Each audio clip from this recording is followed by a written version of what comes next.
الحمد لله وحده والصلاة والسلام على من لا نبي بعده ولا نبوة بعده. قد قال الله تبارك وتعالى في القرآن المجيد والفرقان الحميد: ما كان محمد أبا أحد من رجالكم ولكن رسول الله وخاتم النبيين. وقال رسول الله صلى الله تعالى عليه وآله وسلم: أنا خاتم النبيين لا نبي بعدي. آمنت بالله صدق الله العظيم وصدق رسوله النبي الكريم الأمين.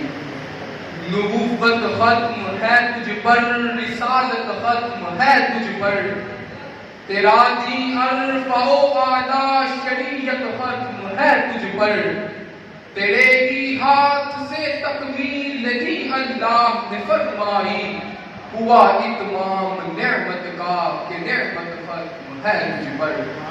احباب گرامی قدر، عقیدہ ختم نبوت اسلام کا بنیادی و اساسی عقیدہ ہے کہ اگر اس عقیدہ میں ذرہ برابر کی تردد یا شک ہو تو اسلام کی عمارت ایک لمحے کے لیے بھی قائم نہیں رہ سکتی. یقیناً نماز اچھی، یقیناً روزہ اچھا، یقیناً زکوٰۃ اچھی، یقیناً حج اچھا، یقیناً بیان اچھا، یقیناً صداقت اچھی، لیکن ان حقائق کے حق ہونے کے باوجود اگر عقیدہ ختم نبوت میں ذرہ برابر بھی ریب ہو تو لا ریب نماز نہیں رہتی، مشقت بن جاتی ہے. لا ریب روزہ نہیں رہتا، بھوک بن جاتا ہے. لا ریب زکوٰۃ نہیں رہتی، مال کا ضیاع بن جاتا ہے. لا ریب حج نہیں رہتا، فقط بھیڑا بن جاتا ہے. لا ریب دین نہیں رہتا، گلے کا توق بن جاتا ہے.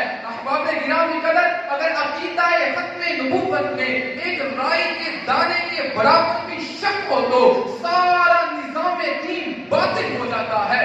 احباب گرامی قدر، اس اجماعی عقیدہ پر قرآن کریم فرقان حمید میں تقریباً 100 آیات موجود ہیں، جن میں سے کچھ صراحتاً ختم نبوت پہ دلالت کرتی ہے، جن میں سے کچھ اشارتاً ختم نبوت پہ دلالت کرتی ہے، جن میں سے کچھ اقتداءً ختم نبوت پہ دلالت کرتی ہے، جن میں سے کچھ دلالتاً ختم نبوت پہ دلالت کرتی ہے.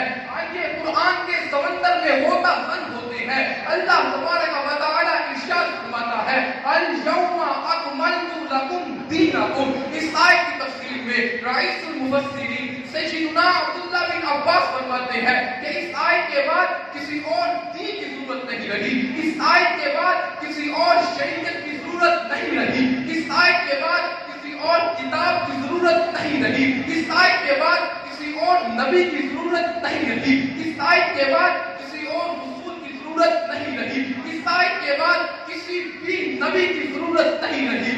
گویا کہ آپ ہی خاتم الانبیاء والرسل ہے. پھر ایک اور آیت کریمہ میں اللہ تبارک و تعالی نے خاتم النبیین کے اوپر 2 دلائل امت کو دیے. فرمایا: ثم جاءکم رسول مصدق لما. اس آیت میں ختم نبوت پر 2 طرح سے دلیل دی جا سکتی ہے. ایک لفظ ثم، دوسرا لفظ مصدق. ثم یہ علم نحو کا مشہور قاعدہ ہے کہ ثم ترتیب و تراقی کے لیے آتا ہے، یعنی جب تمام رسول جا چکے ہوں گے پھر یہ عاقبت والے رسول تشریف لائیں گے. دوسری دلیل مصدق، وہ ظاہر ہے تصدیق وہی کرے گا جو بعد میں تشریف لائے گا. پھر ایک اور آیت کریمہ میں اللہ تبارک و تعالی نے نبی مکرم کے لیے خالصتاً خاتم النبیین کا لفظ ارشاد فرمایا. فرمایا: ما كان محمد ابا احد من رجالکم ولكن رسول اللہ وخاتم النبیین. اس کی تفسیر نبی مکرم خود یوں فرماتے ہیں: انا خاتم النبیین لا نبی بعدی. تو پھر میں یہ کہنے میں بجا ہوں کہ صدا بلندی پہ ہے ختم نبوت کا علم، جھکا ہے نہ جھکے گا ختم نبوت کا علم. اور زیر کر پائیں گے کیا زمانے والے اس کو، اللہ نے کیا ہے اونچا ختم نبوت کا علم. سبحان اللہ. اب گرامی قدر، یہ وہ عقیدہ ہے جو اللہ تبارک و تعالی نے ہمیں قرآن کریم میں دیا. یہ وہ عقیدہ ہے جو حضور ختمی مرتبت نے ہمیں دیا.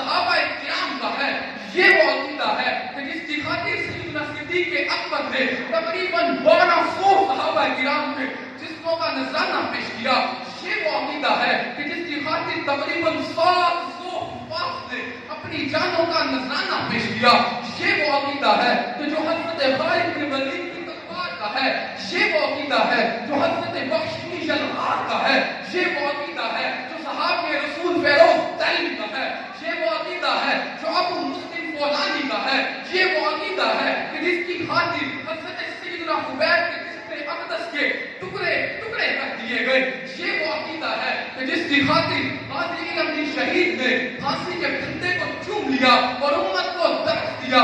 ابھی ختم نبوت پہ بڑا ہوشیار رہنا ہے، بہانوں مورچوں پہ جان نثاروں کو کرا رکھنا، سروں کی فصل کٹ جائے مگر پہنا کرا رکھنا، ہمیں عشق و رسالت میں سدا سنشار رہنا ہے، ابھی ختم نبوت پہ بڑا ہوشیار رہنا ہے، فقط ختم نبوت سے مسلمانی سلامت ہے، مگر نہ ہے مسلمان کو قیامت کی قیامت ہے، ہمیں عشق و رسالت میں سدا سنشار رہنا ہے، ابھی ختم نبوت پہ بڑا ہوشیار رہنا ہے، ہمارے